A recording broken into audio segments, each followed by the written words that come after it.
Hello everyone, welcome to my channel. आज के video में हम बात करेंगे the anti defection law. Anti defection law होता क्या है, कब लाया गया था, किस वजह से लाया गया था, और इसको हम दल बदल कानून कि भी कह सकते हैं। जैसे कि 1967 के आसपास जब लोग चुनाव जब होता था तो लोग बहुत दल बदल करते थे। ठीक, कि ये जो दल बदल कानून था वो उस टाइम बहुत ज़्यादा फेमस था। लोग लड़ते थे, जीतते थे, फिर दूसरे पार्टी में स्विच कर जाते थे। तो ये सारी दिक्कतें थी, अनस्टेबिलिटी रहती थी गवर्नमेंट में। तो इसी वजह से एंटी डिफेक्शन लॉ लाया गया टू टू कि stability of the government, to prevent और discourage the politician from switching parties और वायलेटिंग पार्टी डिसिप्लिन। इन सारी वजह से ही एंटी डिफेक्शन लॉ लाया गया, पास किया गया। एंटी डिफेक्शन लॉ जो कि कॉन्स्टिट्यूशन का पार्ट है और 10 शेड्यूल में दिया हुआ है, और इसको इनेक्ट किया गया था 1985 में 52nd अमेंडमेंट एक्ट के थ्रू। मैंने बताया कि इसका जो पर्पस है वो क्या करना, प्रिवेंट करना और डिस्करेज करना पॉलिटिशियन को, जो कि एक पार्टी से दूसरी पार्टी में क्या करते हैं, स्विच कर जाते हैं और पार्टी के डिसिप्लिन को वायलेट करते हैं। इसी वजह से एंटी डिफेक्शन लॉ लाया गया, इंट्रोड्यूस किया गया। ओके,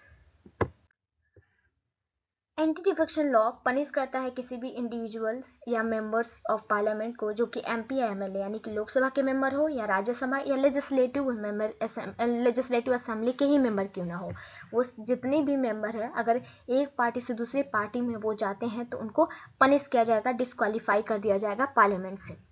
पार्लियामेंट में मैंने पहले ही बताया कि कॉन्स्टिट्यूशन में 10 शेड्यूल में इसको ऐड किया गया 1985 में, क्योंकि इसलिए लाया गया क्योंकि गवर्नमेंट में स्टेबिलिटी बनी रहे, और जो है ये लेजिस्लेटर जो है वो डिस्करेज करता है, जो कि एक पार्टी से दूसरे पार्टी में क्या कर जाते हैं, चले जाते हैं। दल बदल कानून अपने हाल ही में बहुत सारे न्यूज़ देखे होंगे, महाराष्ट्र, एमपी वगैरह में ये सारी दिक्कतें आ रही थी। एक मेंबर जो है दूसरे मेंबर में दूसरे पार्टी में चले जा रहे थे। तो ये सारी कि दिक्कतें हैं और दिक्कतें थी, इसी वजह से एंटी डिफेक्शन लॉ लाया गया। ये प्रोविज़न जो है वो डिस्क्वालिफिकेशन का है कि कोई भी इलेक्टेड मेंबर है उसको कि डिफेक्शन के ग्राउंड पे इसको डिस्क्वालीफाई कर दिया जाएगा अगर वो अनदर पॉलिटिकल पार्टी में इन्वॉल्व हो जाता है तो। ओके, और ये जैसे कि फिर से अगर देखा जाए पहले के 1967 के आसपास कोई भी जनरल इलेक्शन होता था तो ये बहुत सारे मल्टीपल स्टेट में जो थे, बहुत सारे मल्टीपल पार्टीज थी, वो क्या करती थी, जैसे कि जीतने के बाद क्या करती थी, एक पार्टी से दूसरे पार्टी में वो चली जाती थी। और ये इसकी वजह से क्या होता है कि लोगों का विश्वास जो है वो पार्टी खोने लगती है, क्योंकि लोगों ने तो उसी, जैसे मान लीजिए एक पार्टी है, उसका एक अलग एजेंडा है, अलग उसका पूरा पार्टी है, और उसके मेंबर उसके लोगों ने उसके पार्टी को देकर, उसके एजेंडे को देकर ही ना लोगों ने वोट किया था, लेकिन वो जीतने के बाद क्या कर रहा है, दूसरे पार्टी में चला जा रहा है, तो विश्वास खो रहा है लोगों का। इसी वजह से ही एंटी डिफेक्शन लॉ लाया गया था।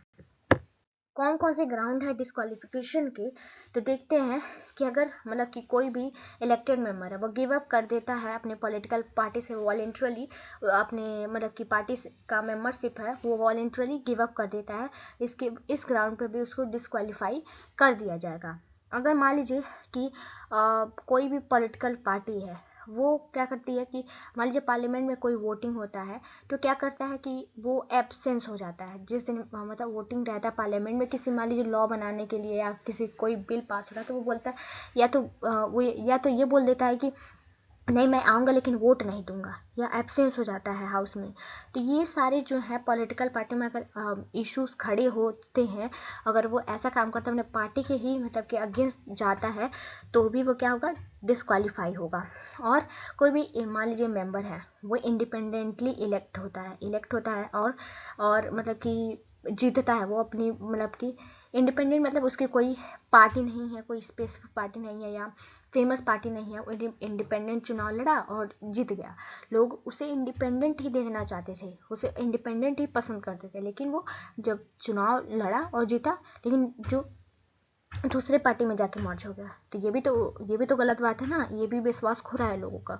तो इस वजह से भी उसको डिस्क्वालीफाई किया जा सकता है। कोई भी मान लीजिए नॉमिनेटेड मेंबर ही है, ज्वाइन करता है पॉलिटिकल पार्टी को, और 6 मंथ के अंदर अंदर वो क्या करता है, दूसरी पार्टी में चला जाता है, किसी दूसरा पार्टी क्या मतलब कि में ज्वाइन हो जाता है। तो ये भी इस ग्राउंड पे भी उसको डिस्क्वालीफाई किया जा सकता है। ये सारे डिसीजन हैं वो कौन लेगा, प्रिसाइडिंग ऑफिसर लेता है, स्पीकर या चेयरमैन ऑफ हाउस, ये सारे डिसीजन जो है ये लेते हैं, उनका डिसीजन ही फाइनल होता है। अब वो किस ग्राउंड पे होता है, वो सारी इंक्वायरी होती है, वो मतलब कि देखा जाता है कि वो मतलब कि जैसे मान ली ये एग्जांपल लेते हैं, 6 मंथ के अंदर नॉमिनेटेड मेंबर है, वो आया एक पॉलिटिकल पार्टी से उठ के आया, जीता, लेकिन 6 महीने के अंदर अंदर वो क्या कर रहा है, दूसरी पार्टी चेंज कर ले रहा है। तो वो पूरा जो स्पीकर है, मान लीजिए लोकसभा का स्पीकर हो गया, राज्यसभा का चेयरमैन हो गया, वो इस ग्राउंड पे क्या करेगा, वो मतलब पूरा देखेगा और फाइनल वही डिसीजन लेगा। ओके, अब देखते हैं एक्सेप्शन। कुछ एक्सेप्शन मान लीजिए कि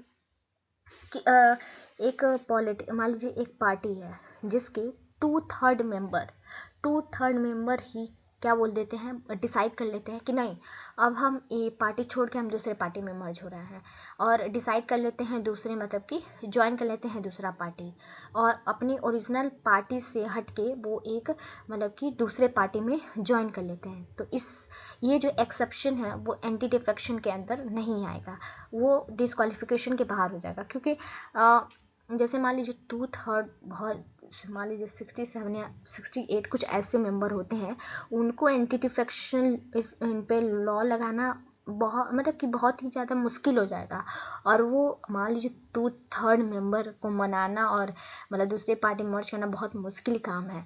अगर कोई ऐसा करता है तो मान लीजिए उस पार्टी में ही दिक्कत है, इसी वजह से वो दूसरा पार्टी अपना छोड़ के मतलब अपना पार्टी छोड़ के दूसरी पार्टी में जा रहा है, तो एक्सेप्शन के दायरे में आ जाएगा, इन पे एंटी डिफेक्शन लॉ नहीं रहेगा।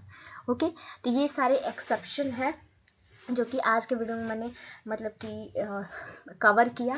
अगर प्लीज़ वीडियो अच्छा लगे तो प्लीज़ लाइक करें, सब्सक्राइब करें, वीडियो को शेयर जरूर करें, और मुझे कमेंट में बता सकते हैं तो मैं किस टॉपिक पे मतलब कि आने वाले लेक्चर को बनाऊं या वीडियो डालूं। तो प्लीज़, थैंक यू।